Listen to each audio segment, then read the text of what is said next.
and thank you for paying attention to our country.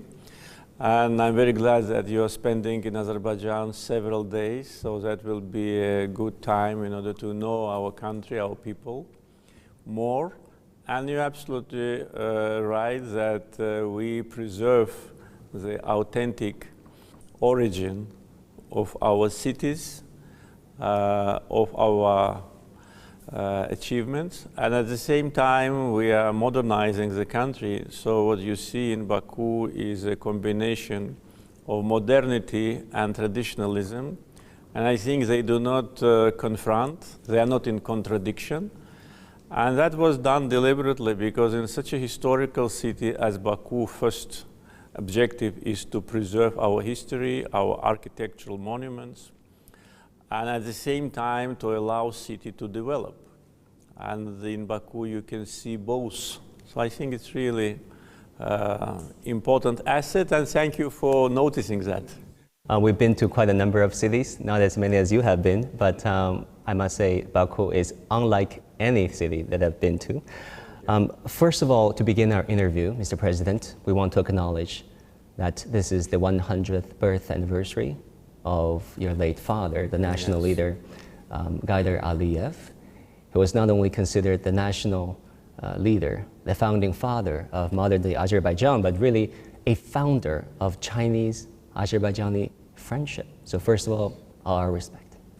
Thank you very much. You're absolutely right. Haydar Aliyev was a man who built the statehood and put Azerbaijan on the track of development, put an end to civil war, to disorganization of the country, to chaotic situation which existed in the beginning of 90s, and elaborated the foreign policy and domestic policy priorities which we are following now.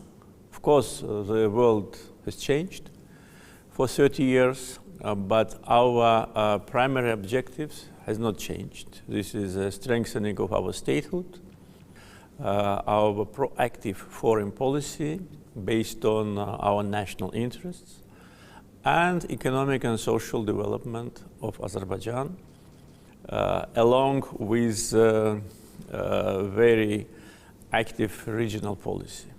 And of course, the main objective from the first days of independence was the restoration of territorial integrity of our country, which has been achieved something more than 2 years ago. And you're absolutely right, he played a very important role in the development of Chinese-Azerbaijani relations. His visit to China and meetings with the Chinese leaders actually created a framework for our cooperation. At that time, Azerbaijan was not very well known in the world. Therefore, that was a foundation, and I'm very glad that now relations between our two countries develop very successfully, cover many more areas, so agenda is much broader than it was 30 years ago, and they're based on mutual respect and friendship. Many Chinese viewers noticed that besides the official agendas of your father, the President's visit to China, he would visit average Chinese families to check out the lives of everyday Chinese people, sitting with Chinese families, shaking hands with primary school kids, visiting the Chinese countryside. Actually, we got some photos here that we thought might need some further elaboration from you.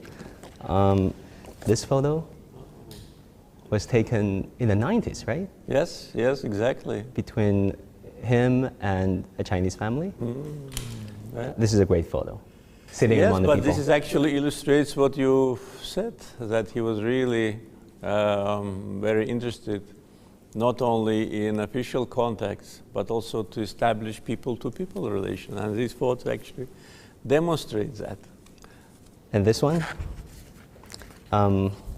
He was obviously interacting with a primary school student, I guess, yes. Who sent him a birthday present. You like it? Yes.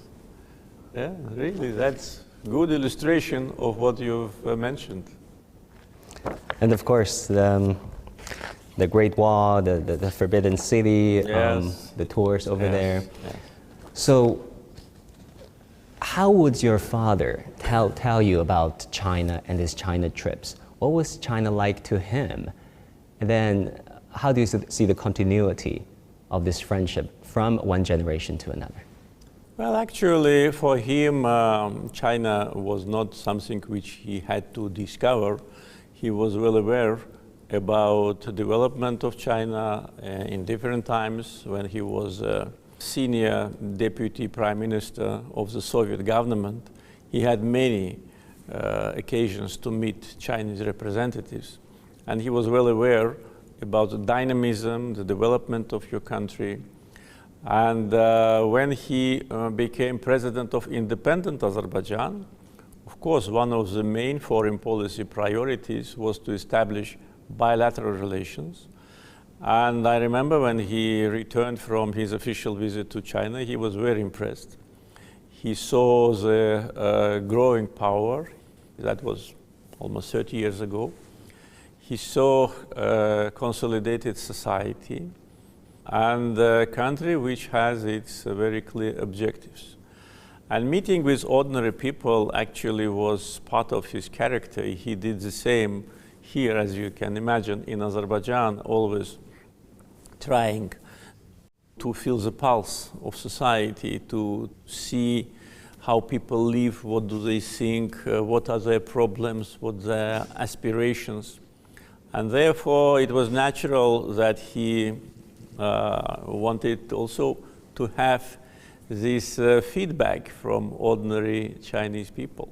So actually, the foundation of our bilateral relations were laid after that historical visit. And since that time, they have a very big potential for dynamic development. We see statues of your father in a lot of places here in Baku, and also a lot of streets were made in his name, memorials in his honor.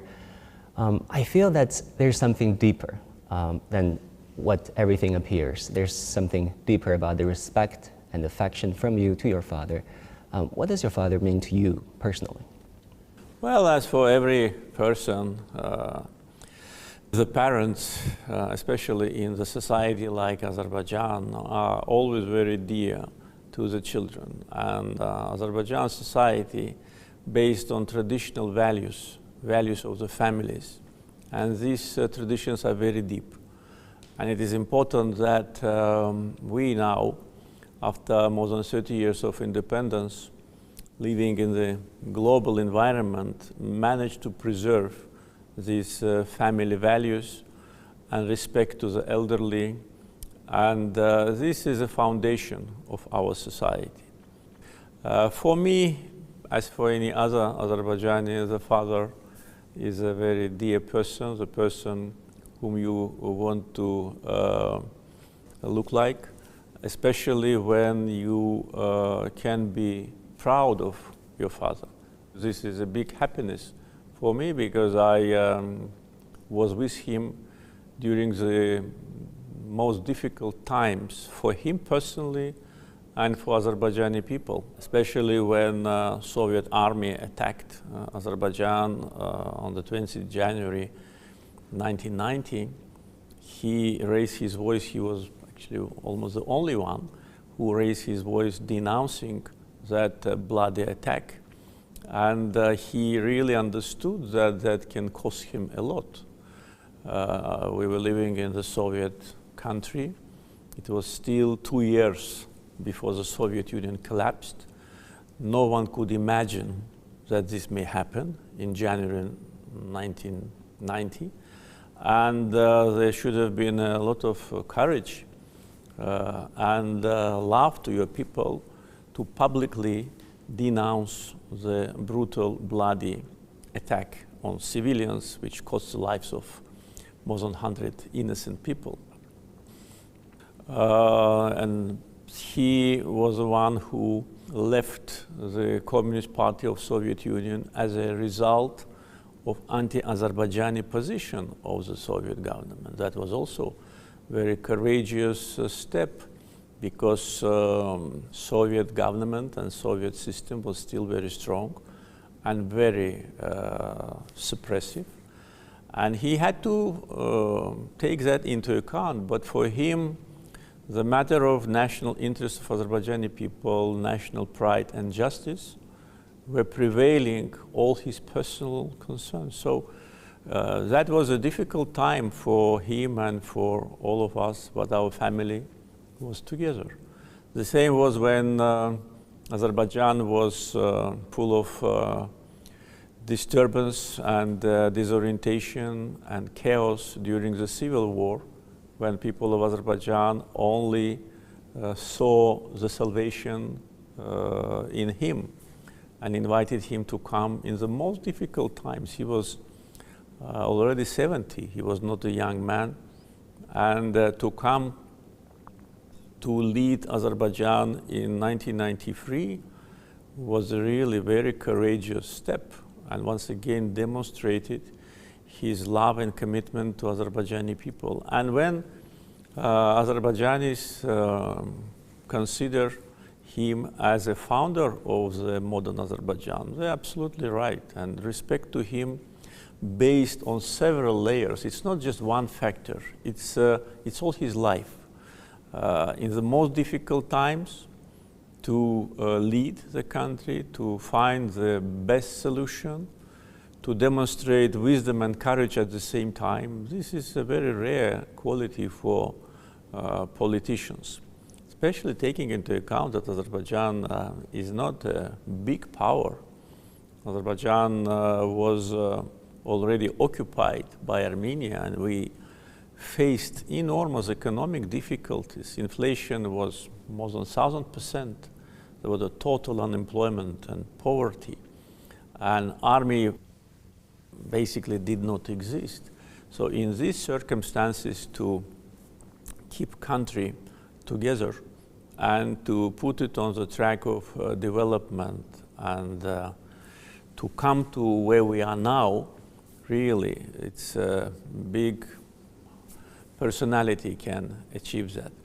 And our target, and mine personally, was to continue his policy, of course taking into account the changing world and changing Azerbaijan, to modernize the country, to strengthen our independence, so that never again we live under domination of others, to build strong economy, self-sufficient economy, and to provide better conditions for people to live.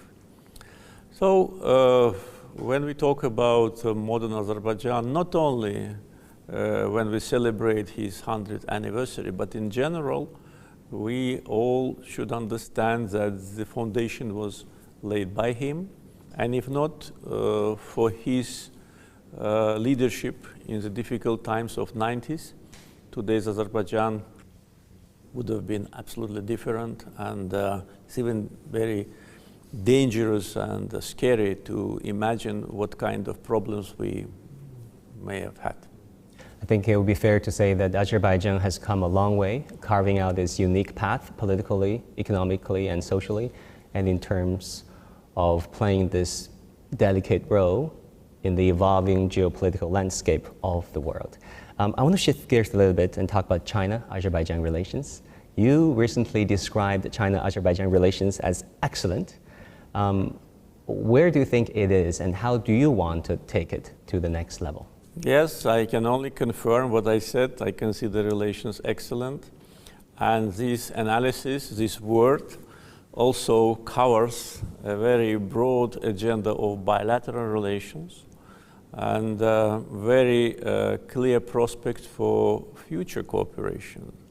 I think what has been achieved in bilateral relations between us was only the beginning of the very long journey, I hope a journey of strategic cooperation. Because today, when we look at the political map of the region and also on map of transportation routes, we see how our countries are closely aligned with each other. For instance, if we take basic issues on global international agenda, our positions coincide. They coincide on issues related to sovereignty, independence, territorial integrity, non-interference into affairs of other countries.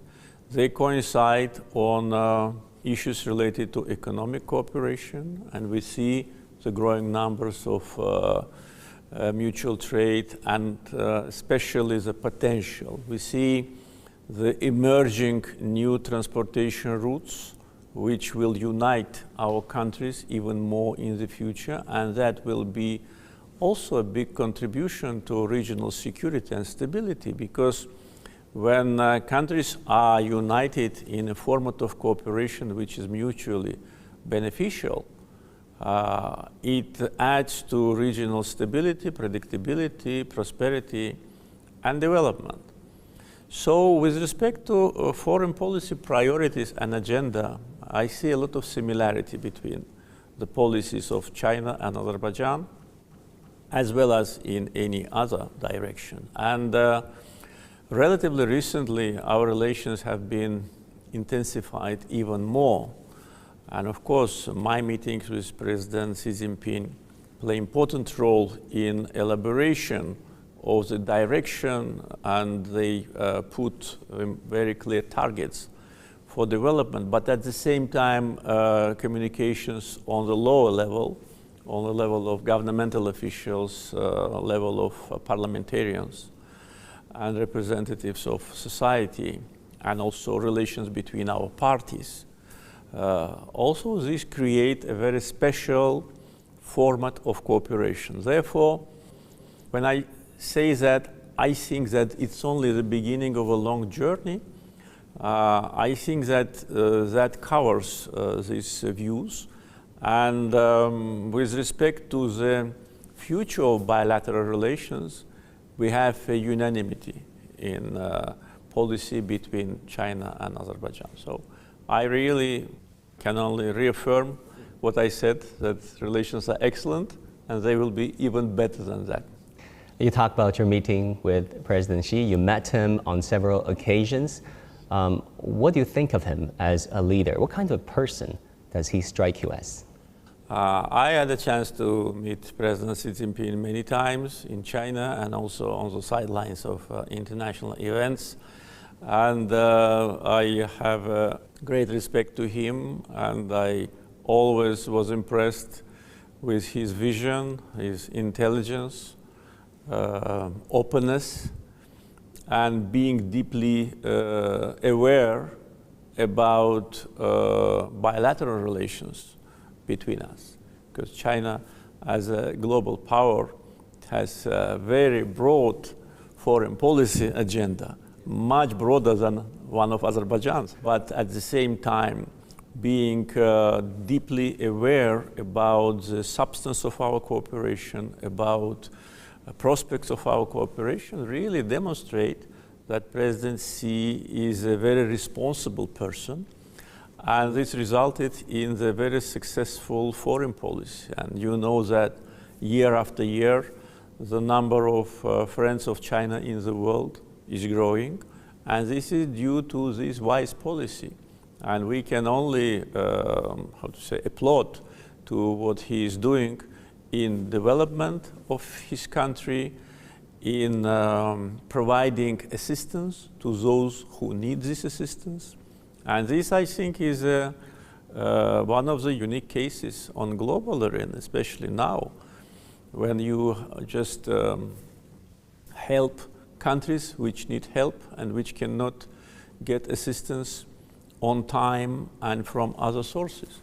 I can give you one example about Azerbaijan.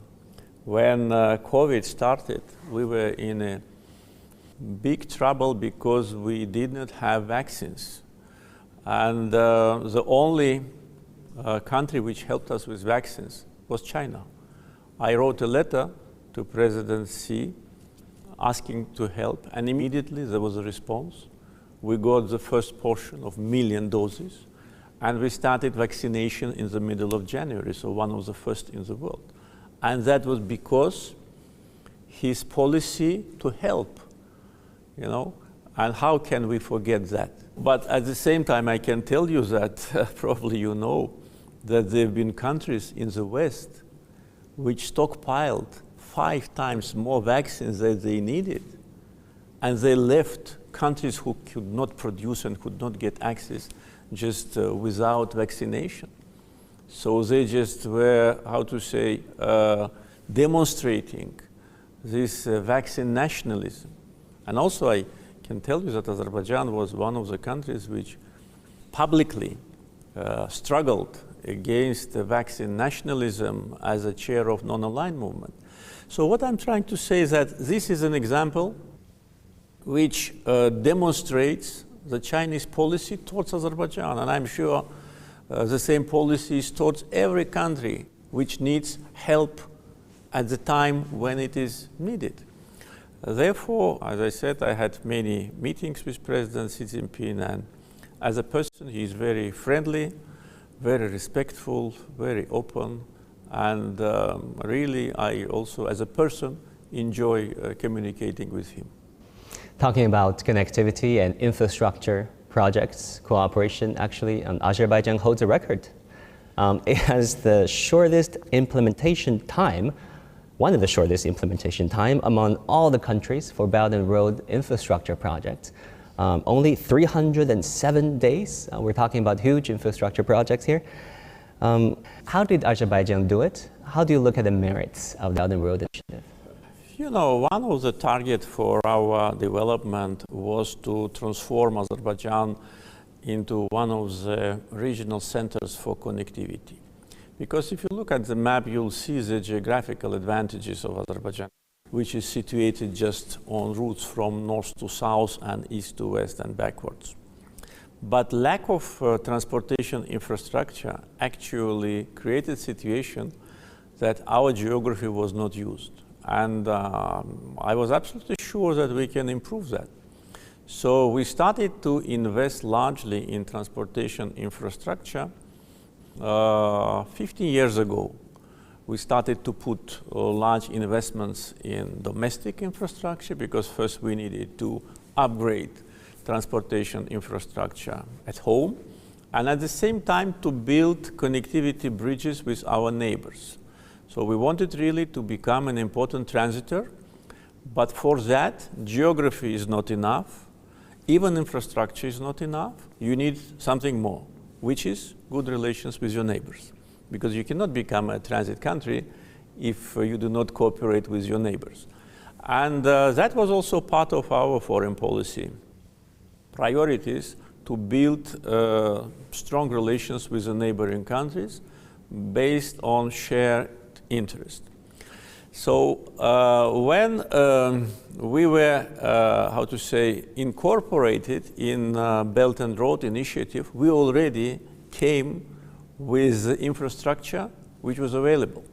What we are doing now, we are now only upgrading. For instance, we're expanding our trade seaport because a growing number of cargoes from east to west will, how to say, create problems in handling the cargoes. Our trade seaport was inaugurated several years ago with a capacity of 15 million tons. Now we are upgrading it up to 25 million tons. We are building more vessels in the Caspian, though we have the biggest trade fleet in the Caspian among all other Caspian littoral states, but we are building new vessels, tankers and cargo fleet in order to be able to bring more cargoes. Now we are planning to expand our shipyard so that we can produce not from 6 to 8, but maybe from 10 to 20 vessels per year, because the need for vessels in Azerbaijan and also in the Caspian is growing.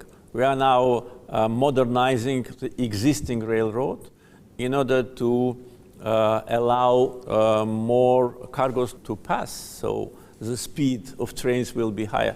So we are doing a lot in order to be well prepared for big cargo flow. We enjoy year after year the growing transportation, cargo transportation across Azerbaijan, but I think that the figures can be several times higher. For that, we are actively working also with our Chinese partners and our neighbors to establish this infrastructure connectivity and also administrative connectivity, because we need to have single policy on tariffs. We need to have more interconnection with respect to customs regulations and how to say, to open this gate broadly. So relations between our countries in the future also will play important role in a growing number of cargoes going through Azerbaijan. And as you said, we did everything on time and within a short period of time. And today, Azerbaijani transportation infrastructure already is corresponding the high international standards. We know that Azerbaijan is also launching this, has launched this Trans-Caspian international transport route. How significant is that? Yeah, this is actually part of Belt and Road Initiative, because we clearly understand that in the current geopolitical situation, Trans-Caspian route is becoming one of the most important for countries of Central Asia. Again, if we look at the map, we will see that there are not many ways for Central Asian countries to transport their cargoes in European direction and backward. There's a sea lane, there's a Trans-Siberian route, but it takes a lot longer. Yes, this is one reason. And second reason, of course, certain geopolitical changes and restrictions on transportation routes, sanctions on transportation routes make that transit more complicated. Therefore, if not through the Caspian, then how? And countries of Central Asia, they are developing, they are producing more goods for export, and they're also buying more. Therefore, routes across the Caspian becomes vital. And fortunately, we did our homework a while ago, so prepared everything, so now it will be easier to expand. And the expansion and investments in expansion of transportation infrastructure will be based on the figures of assumed cargo transportation. I visited all the countries of Central Asia last year and this year, and their leaders visited Azerbaijan. Now we have more dynamism in our bilateral relations. First, because we see the need for that, and we always enjoyed excellent relations. But at the same time, the issue of transportation routes, how to say, dictate more active interaction. So I'm sure that when we will look year after year at statistics of transit across the Caspian, we will see growing and growing numbers. Yeah. I have a set of very impressive data that I want to share with you. Data show that shipping goods from China to Europe takes 36 days on average by sea, 20 days through the Trans-Siberian route, without geopolitical disruptions, as you said, obviously, and only 12 days through the middle corridor using the Baku-Tbilisi car railway. Exactly. That is big. Yes. Yes, this is true, and that is why, by the way, we launched and we initiated the construction of this route, because this route did not exist. It's a new transportation connectivity infrastructure which was initiated by Azerbaijan and was actively supported by our partners in Turkey and Georgia. And in 2017, here in Baku, we had the official inauguration of that project. And at that time, the transportation through the middle corridor was not yet a kind of one of the priorities. Therefore, we invested as much as it was needed for volume of cargoes. But what we are doing now, we already started several months ago. We are upgrading this road, and it will handle 5 times more cargo than originally. Above, we are working very actively on Zangezur corridor, which will be additional road from Azerbaijan to Turkey and Europe. And on Azerbaijani territory, about 70% of construction work has already been done. So through Azerbaijan, there will be not only one route through Baku-Tbilisi-Kars, but also through Zangezur corridor. So all this will create additional opportunities for more cargoes. And at the same time, the transportation through Azerbaijan will also go through the Georgian seaports. And we are looking with big interest at some investment opportunities with respect to that. So really, transportation cooperation will be extremely beneficial for all the countries, but at the same time, which is not less important, it will strengthen ties between the countries. Countries will become more interconnected, more integrated. En route of the corridors, we plan to create a lot of new manufacturing facilities. We don't want only to be a transitor. Yes, it is good from geopolitical point of view, it gives you additional money, but we want to create big industrial zones in Azerbaijan, and we are actually moving in that direction. And I think it could be attractive for Chinese companies to have their manufacturing in our free zone in Alat, which is already operational and which was inaugurated this month. So really, it's a broader picture that one can imagine now. Yeah, you talk about the cultural value of connectivity of the Belt and Road Initiative, Mr. President. Actually, we were in Mugam Club restaurant 2 days ago, and we were thoroughly impressed by what we saw there. That was, of course, the old caravanserai for people to rest and recover from the ancient Silk Road. Being there feels like, you know, time stopped, as if you could see history unfolding, as if you could see people, commerce, cultures mingle and blend. How do you see the cultural value of trade, of, you know, what Chinese call the Belt and Road Initiative? And I know in this country you have this plan to revive the ancient Silk Road as early as the 1990s. Yeah, definitely. This will create additional spirit, or will contribute to the spirit of friendship and interaction.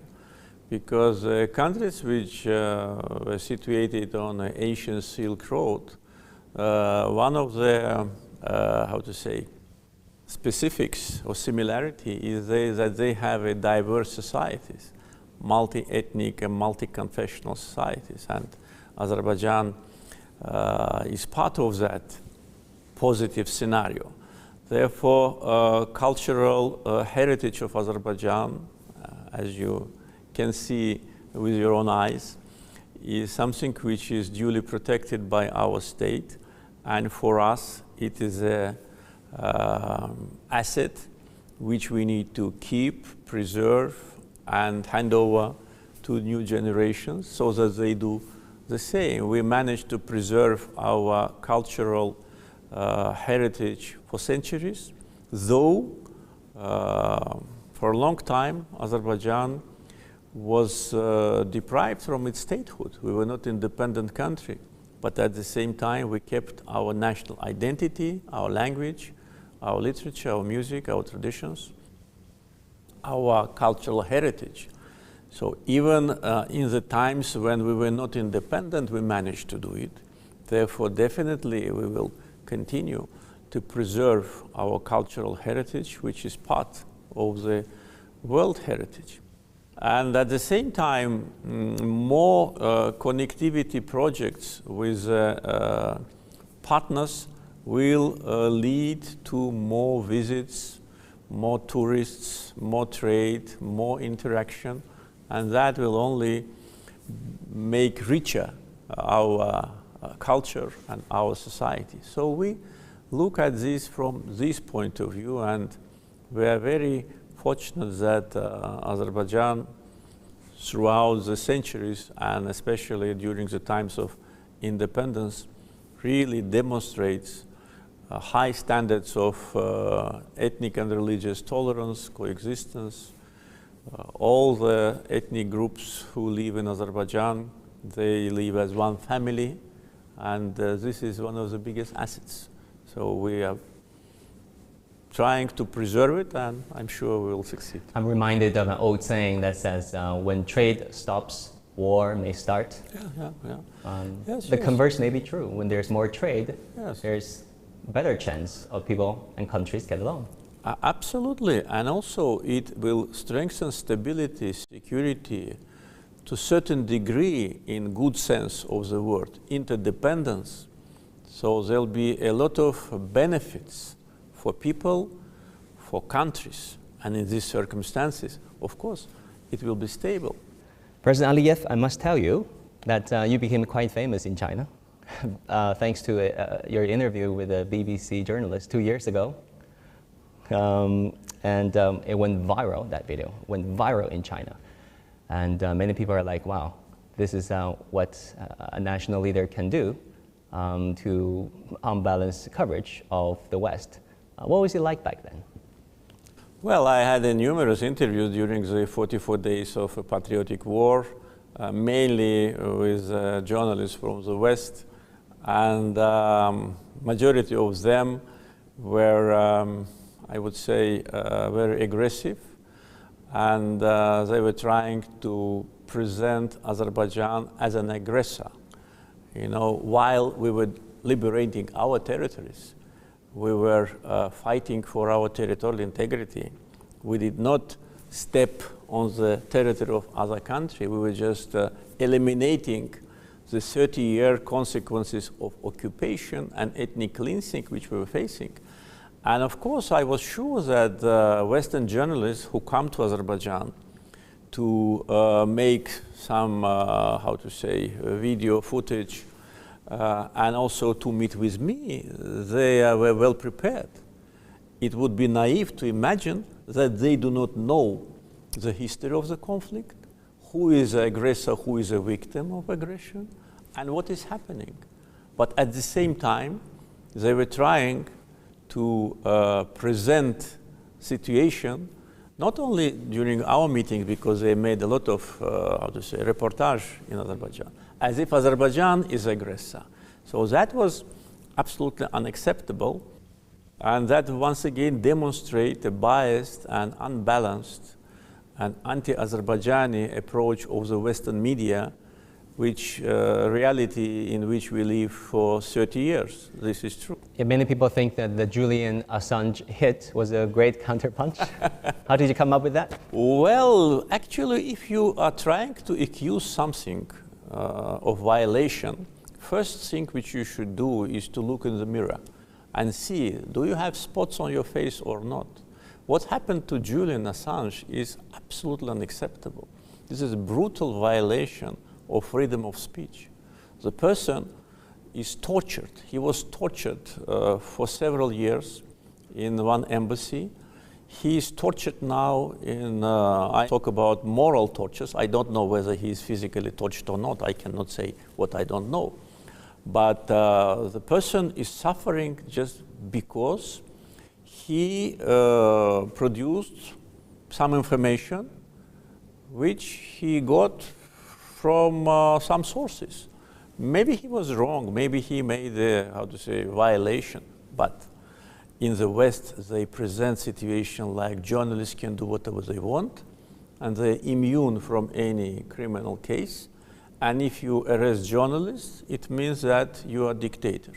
So I said, look at Julian Assange case, what you've done to the guy, and how can you accuse anyone having this, how to say, very dark page in your history. And as you mentioned, it was more than 2 years ago. And where is Julian Assange now? Still in prison, still in prison. Does anyone talk about him? No.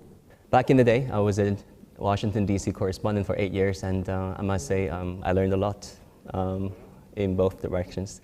So, talking about the biased portrait from the Western media of non-Western countries such as Azerbaijan and China, Of course, you don't think that they did justice to these countries, but why do you think is the case? What are the factors behind their misrepresentation and misportrait of the non-Western world, including China and Azerbaijan? It's difficult for me to say why they use the same techniques against China. Most probably there are reasons for that, but with respect to Azerbaijan, there are a variety of factors.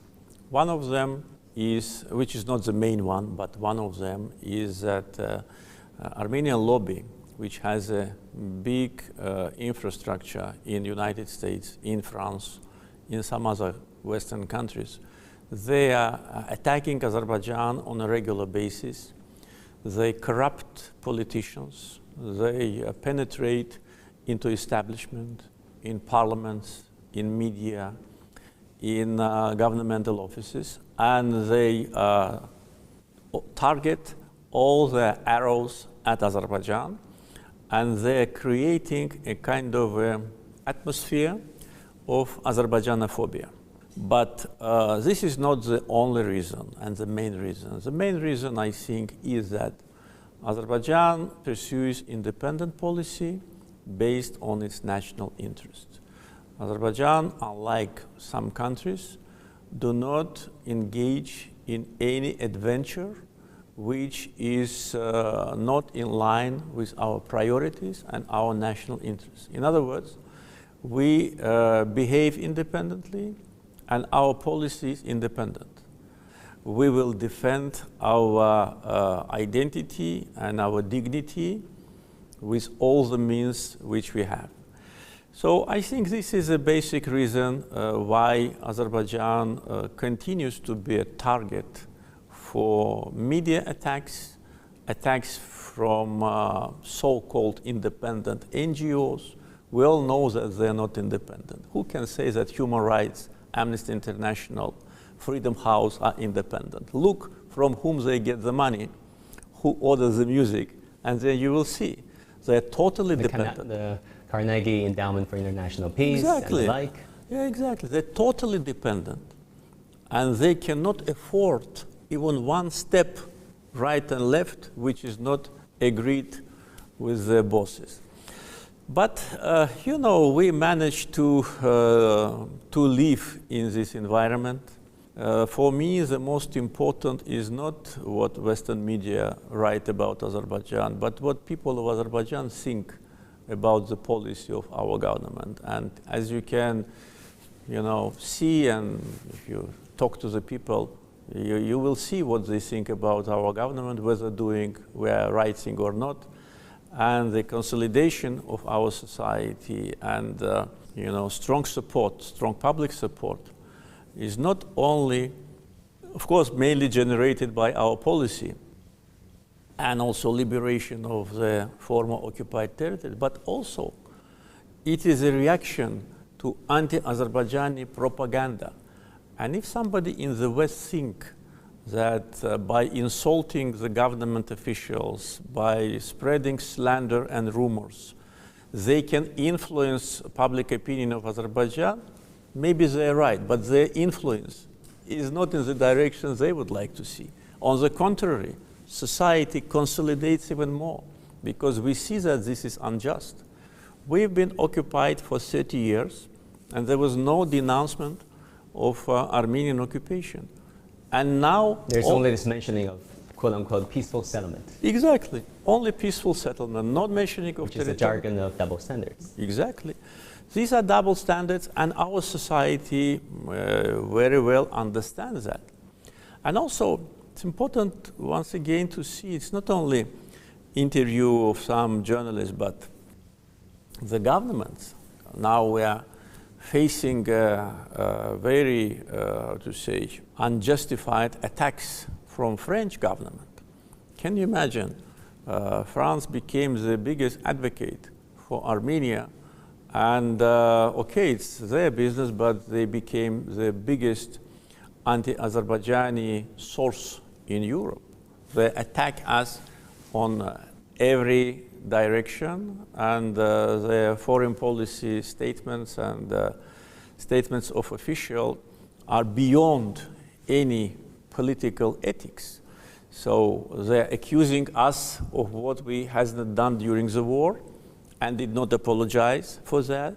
And they accuse us now of what we're doing on our territory. And look who is doing that. The country which bans Corsican language, which suppresses brutally self-determination movement in Corsica, they advocate for self-determination of Armenians in Karabakh. How can that happen?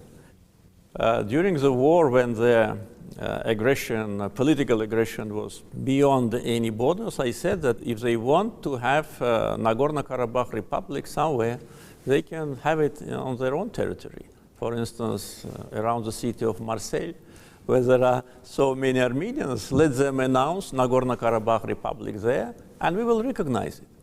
And the country which still continues its colonial policy, look at the island of Mayotte, it's French colony, New Caledonia, French colony, and they talk about human rights. So this is a political hypocrisy.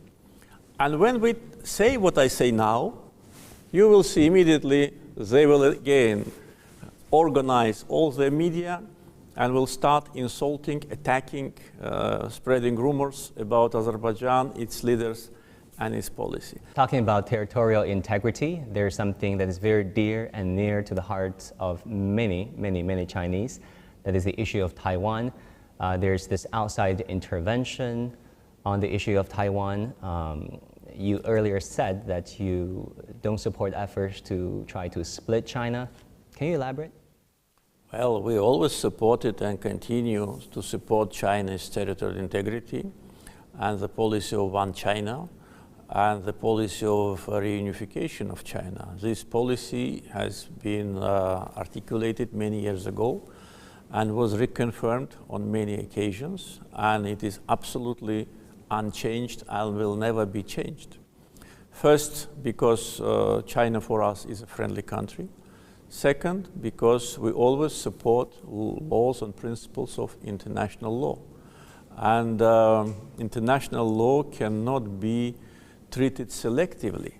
And those countries who want to treat international law selectively will only lose their reputation, because international law clearly elaborates that territorial integrity principle is a fundamental principle of international law. Self-determination of the people should not contradict with territorial integrity with any country. This is fundamental principles of international law. Therefore, our position on one China policy is absolutely clear. And I hope that some Western governments also follow this position. On Azerbaijan-Armenia relations, we know that there has been this ceasefire, but the situation remains complex given all the history behind. So, Mr. President, what do you think of a peace agreement? When can we expect it? And if so, what would it look like, in your opinion? I think it can be achieved in the nearest future. Why I think so? Because Armenia already had to make a very important statement that they not only recognize territorial integrity of Azerbaijan, which they officially confirmed last October and reconfirmed many times, but also this May they specified, because we demanded to specify, that they recognize Karabakh as part of Azerbaijan. And they recognize Azerbaijan's territorial integrity on the territory of 86.6 thousand square kilometers, which means Karabakh included, and 8 Azerbaijani enclaves on Armenian territory included. So this actually is an important statement. And after that, the only thing which is left, just to put it on paper and to sign it. And our position on peace agreement after the Second Karabakh War ended was that this agreement must be based on international law norms and principles. And we elaborated 5 basic international principles which should be the basis for peace agreement. And negotiations were held several times and will continue in the end of June. And the only major point of disagreement was exactly what I've said about Karabakh being part of Azerbaijan to be officially recognized by Armenia. So as I already said, they said A, saying that Karabakh is Azerbaijan. Now they need to say B to sign it. And after that, agreement can be achieved. And I think that if what they say, I mean what Armenians say, they really mean, if it is not again a political maneuver, if it is not again the, how to say, old story when they always try to delay the process, then we can reach the peace agreement and sign it by the end of the year. And that will really be important geopolitical factor that will put an end to long-lasting confrontation, will create real peace in the Caucasus, will lead to opening of all communications. And also I'd like to add that with respect to Armenian minority in Azerbaijan, and we already officially stated that their rights and their security will be duly protected by us based on Azerbaijani constitution. But Azerbaijan is a country which hosts tens of different ethnic groups, including Armenians, and we never had any problem based on religious or ethnic grounds. Therefore, Armenians who live in Karabakh region of Azerbaijan will have the same rights and security guarantees as any other Azerbaijani citizen. So I think this is completely in line with international law norms, and I think that this position of Azerbaijan is appreciated by international community. President Aliyev, let's talk about one of your favorite subjects, sports and fitness. Good. You posted a video of you doing pull-ups on your 60th birthday? Yes. 15 of them. I mean, wow. That was impressive. You could have done more, right? I used to do more. I showed it only for the first time. When I was younger, I never showed it because I thought for a young man to do many times is natural. Why I did it? Because I want our young generation to do the same. And I want to say that when you're 60, if you don't have bad habits, if you have regular sport exercises, you can do it. So that was my message to young generations, that if you think that when you're 60 you cannot do it, you're wrong. You can do it. Whether I could have done more or no, maybe yes, but that would not look very pleasant. Very wise. You also made no secret about your passion for weightlifting, even in front of your good friend, President Erdogan in Turkey. That was an easy part. A spontaneous moment, right? That was an easy part. That was just, yeah. And it was not a very heavy. It was not heavy. Well, you still did it. It was impressive that you were transforming your personal passion for sport into something bigger. I mean, look at Baku. It's a site of F1 in downtown city. And also Baku hosted the Euro 2020, the 2015 European Games, the first of its kind. Really, talk to us about your passion for sport. Why sport? Well, first, because I love sport. Second, because I did sport during my life with certain breaks, which unfortunately I just abandoned it, but then restarted. And when I was young and doing very active sport, and when I stopped and when I restarted, it was very easy for me to bring my shape back. Second, because sport is an important factor of life of society. In the times of occupation, sporting victories were a kind of a symbolic compensation in the conscience of our people for defeat in the First Karabakh War. So we demonstrated that we can win, and that became a very important factor of patriotism in Azerbaijan, because when your athletes win, when they raise a flag, when they anthem, yeah, you're full of emotions and you're full of pride. So that was an important factor of young generation to be patriotic, because I clearly understood that without that, we will not be able to win. And yes, we invested a lot in our defense capability, in training of our military servicemen. We did a lot in order to prepare ourselves for Second Karabakh War. But I can tell you now, after 2.5 years have passed, that the main factor of our victory was spirit. And those who were liberating the land, they have never seen Karabakh in their life because they were young. They were not born when Karabakh was occupied. So what led them to that? That was the spirit, patriotism, and dignity. Sport is that. And also for physical health, because we want our society to be healthy. We want our society to be physically fit. So for that, sport is number one. Of course, good nutrition, no bad habits, but sport is on top of that probably. And also now we work on a mass sport so that we have sporting infrastructure in every region, and we already done it. At the same time, this is international prestige, because the first inaugural European Games, really, they opened Azerbaijan to Europe. Formula One, we already held it for 7 times, especially taking into account that it takes place on the city roads. It is a city presentation. For those who have never seen Baku, 500 million audience Formula One has, 500 million audience. After first Formula One, we had growth of tourism 20%, and then before COVID, every year 10-15%. So it brought us a lot of international tourists, a lot of foreign currency into the country.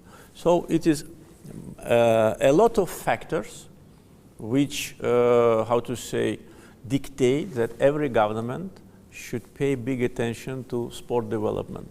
I remember Euro 2020 well. We had also the final match of European League in Baku in 2019 and Euro 2020. Yeah, so Baku became already the international destination for big sporting events. We also had Islamic Solidarity Games in 2017. So can you imagine, 2015 European Games, inaugural, and 2017 Islamic Solidarity Games in one city in 2 years. And this also is a demonstration of what Azerbaijan is. It's just on the edge of Europe and Asia. It's part of Muslim world. At the same time, it is part of Europe. It is a very unique position of our country, and the policy of the country and the status of society is a reflection of this. Mm-hmm. President Aliyev, coming up are the Hangzhou Asian Games and also the World University Games, the Universiade in Chengdu, China. What do you want to say to the athletes, the participants? What are expectations for those games to be taking place in China?